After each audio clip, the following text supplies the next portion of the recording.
Hi there. So if you've clicked on this video, you're looking for a straight answer. So you want to know which vlogging camera to get, and you're tired of watching videos where they never give you the all absolute answer. And I'm going to tell you why that is. So keep watching because you're watching Blue Collar Guy.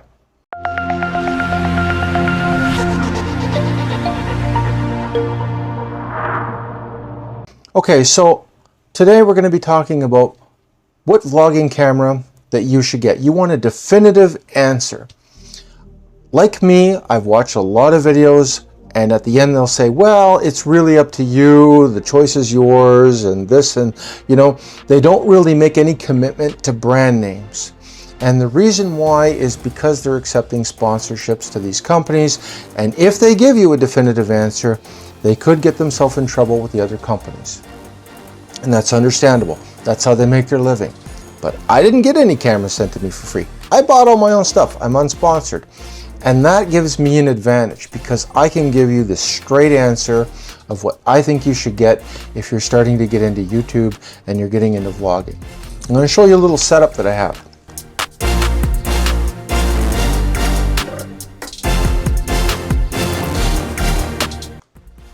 So this is the DJI Osmo Pocket 3. And in this case here, I have the Action 5 Pro.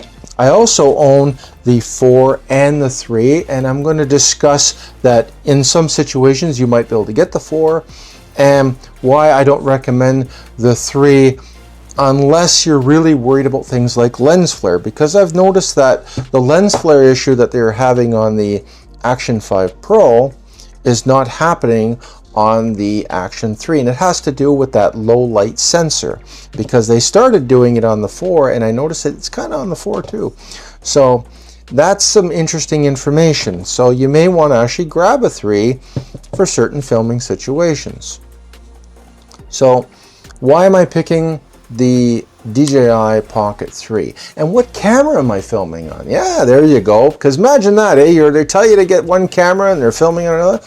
So I'm filming on the Sony ZV-E10 with a kit lens, and I'm deliberately using the kit lens instead of some fancy lens because this is what you're going to get mainly if you go to the store and buy the Sony camera. You don't get a big blurry background, but you can get around that by putting some cool stuff in the back and people can look at that. And you know, I was thinking about upgrading the lenses. I might, but I'm not quite ready for that decision right now. But I did buy the Sony ZV-E10 because you are going to need a camera with some interchangeable lenses if you need to perhaps zoom into things or get some different kind of lens effects. And I'm going to be using the Sony ZV-E10 in the future for some of those effects. So would I recommend the Sony ZV-E10 in the year 2024? Absolutely. You can get a good price on it. It's got interchangeable lenses. It gives you excellent video quality. You can hook up the DJI Mic 2 to it. I use it in studio situation all the time. You can also use it as a top-down camera. I don't use it for a top-down camera right now, but I did use it before for a top-down camera. Because of that zoom function, it works really good for that. You can get these aftermarket remote controls to control the zoom. So I'm going to show you what that looks like. I'm going to zoom out, and you can control the speed of the zoom too, but it's not as good. There's the zoom in, and this is at 16 millimeter. So as you can see with the crop, it really kind of, comes in a little bit. So that's what that looks like. But if you're doing any vlogging and you're going out in the world, or you just want an all-around camera, the Pocket 3 is the one you're going to want to get. I'm just going to take this little protective cover off. I'm going to put a link to the products that I'm using.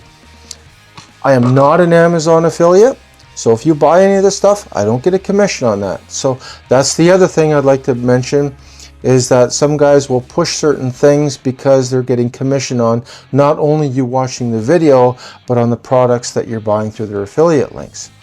I'm not an Amazon affiliate. The only way I make any money is if you watch this video to the end. That's it.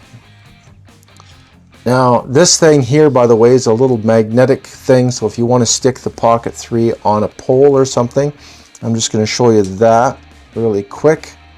So if I take this, I can actually stick it to a pole and I can adjust the camera there.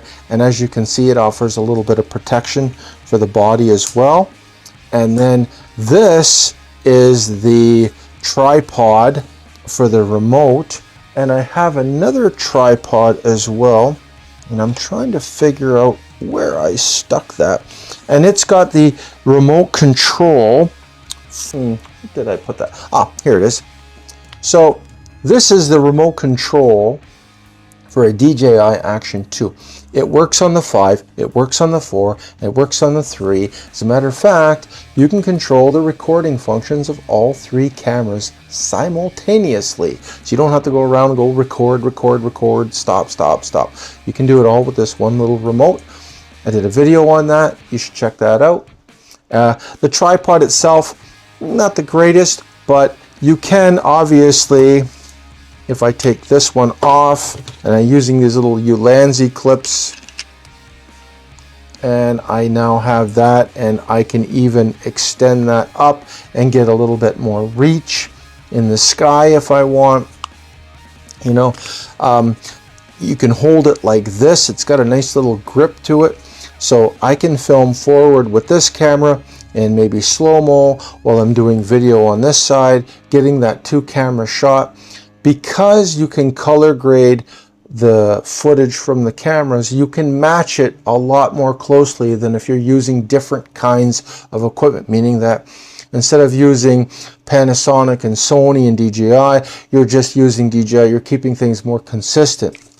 The color grade option is also a lot easier with DJI because you can record it in D-Log-M, and then they have a color recovery in their app. You just hit color recovery and then you can bring that color footage back. It's probably something close to Rec 709 or one of those other things. And if you don't want to do any of that, by just putting them both in their normal profiles and adjusting their EV and things like that, you can get them to match pretty much straight out of camera. So don't worry about getting over technical on those issues.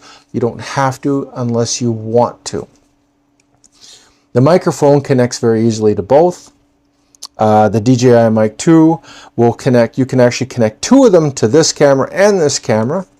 They just did a firmware update on this camera again, and I just made a video on that, so you should check that out and see what that firmware update's about. There's no video examples on the firmware update, so if you're wanting to know what it looks like, it has to do with a lens mod, and it hasn't come out yet, so I can't give you any footage video of what it looks like if I don't have the product.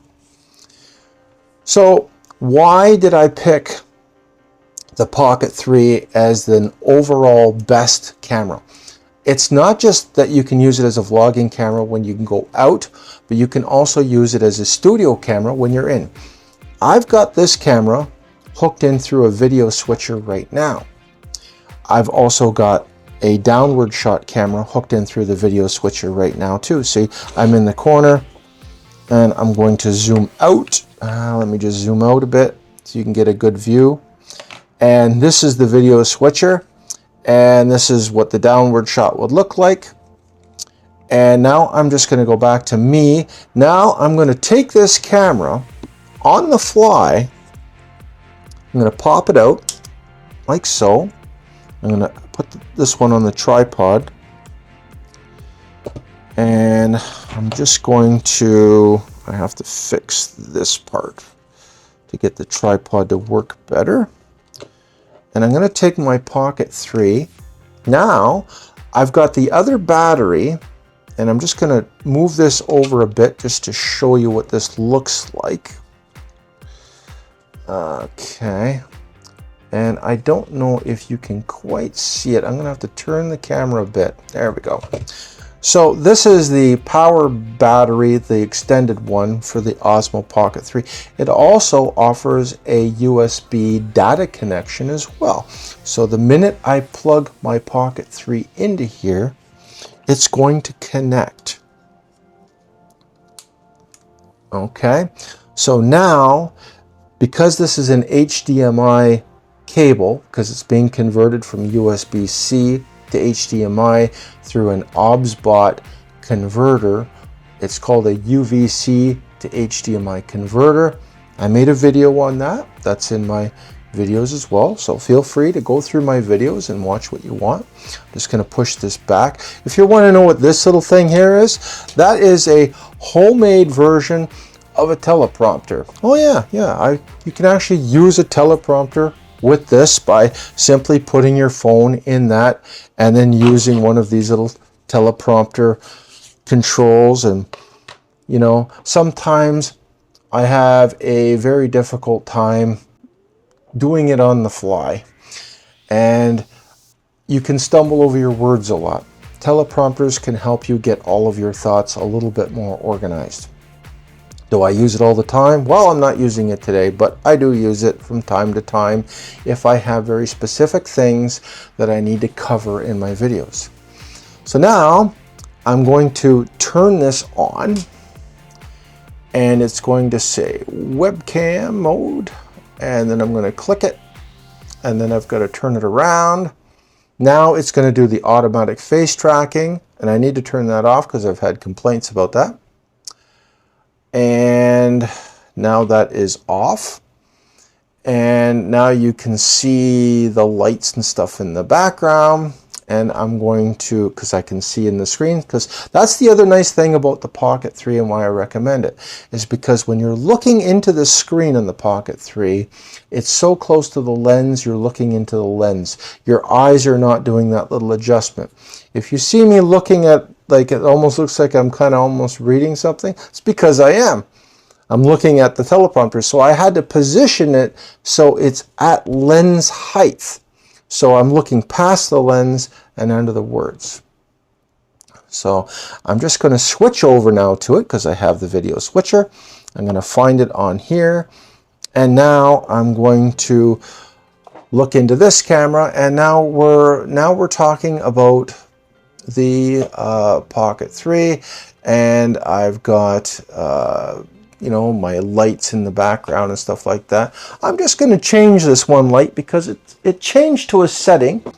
Okay, sorry about that. I had to change the light setting because I have a feeling that when I adjust my zoom on my Macos camera, it actually will change the setting to this one over here.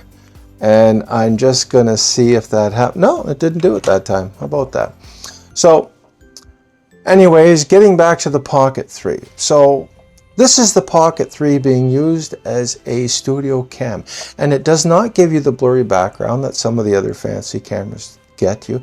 But the whole point of YouTube is the quality of the content that you're putting out there. So as long as the picture quality is decent, and as long as people can hear you okay, then they mainly tuned in for the content, not necessarily for the blurry background. And if you agree with that, leave a comment. I would love to know your thoughts on that.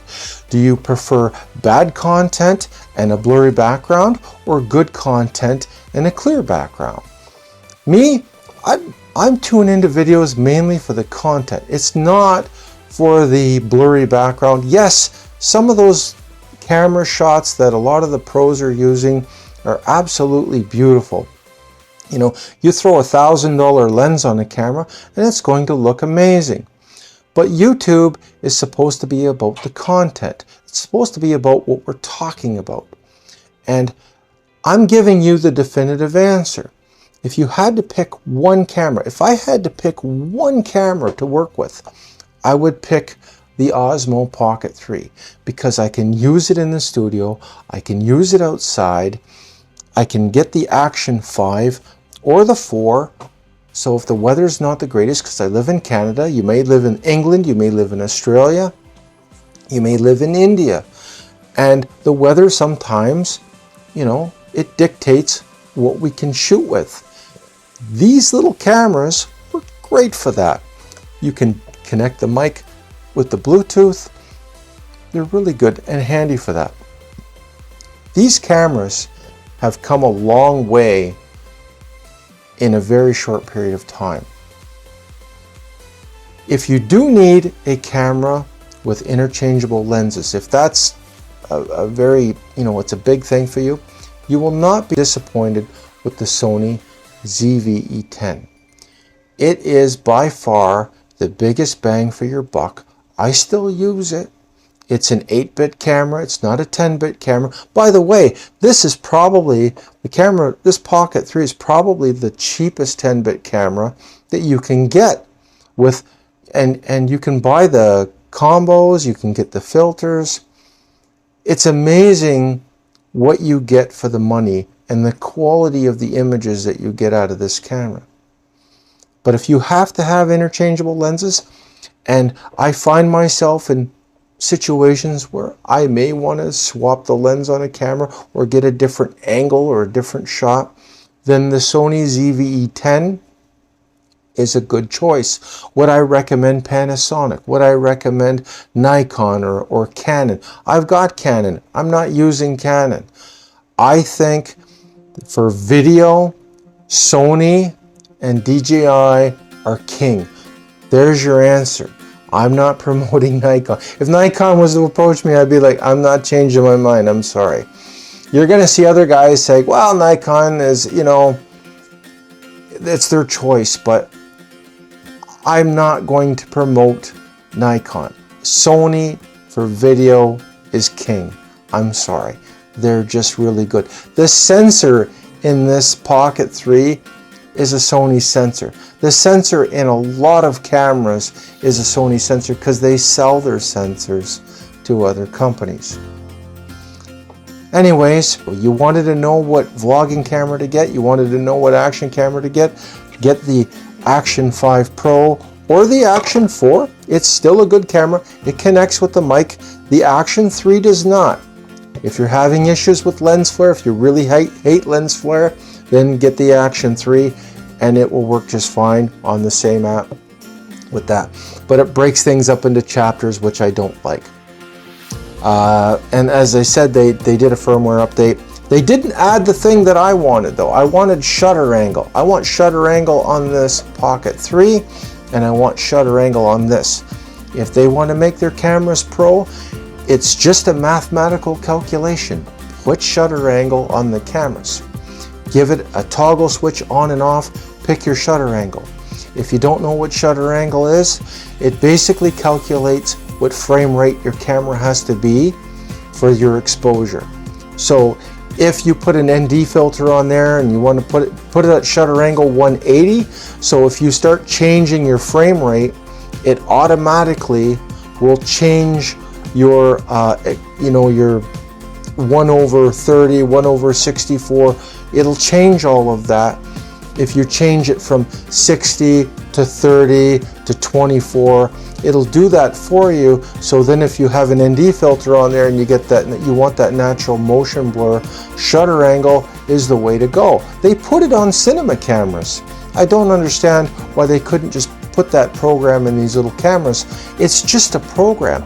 They did it on the Sony FX30 and their FX3. Oddly enough, those are Sony cinema cameras. When they first released them, they didn't have shutter angle in them. I don't know why. They didn't put the shutter angle in their own cinema cameras.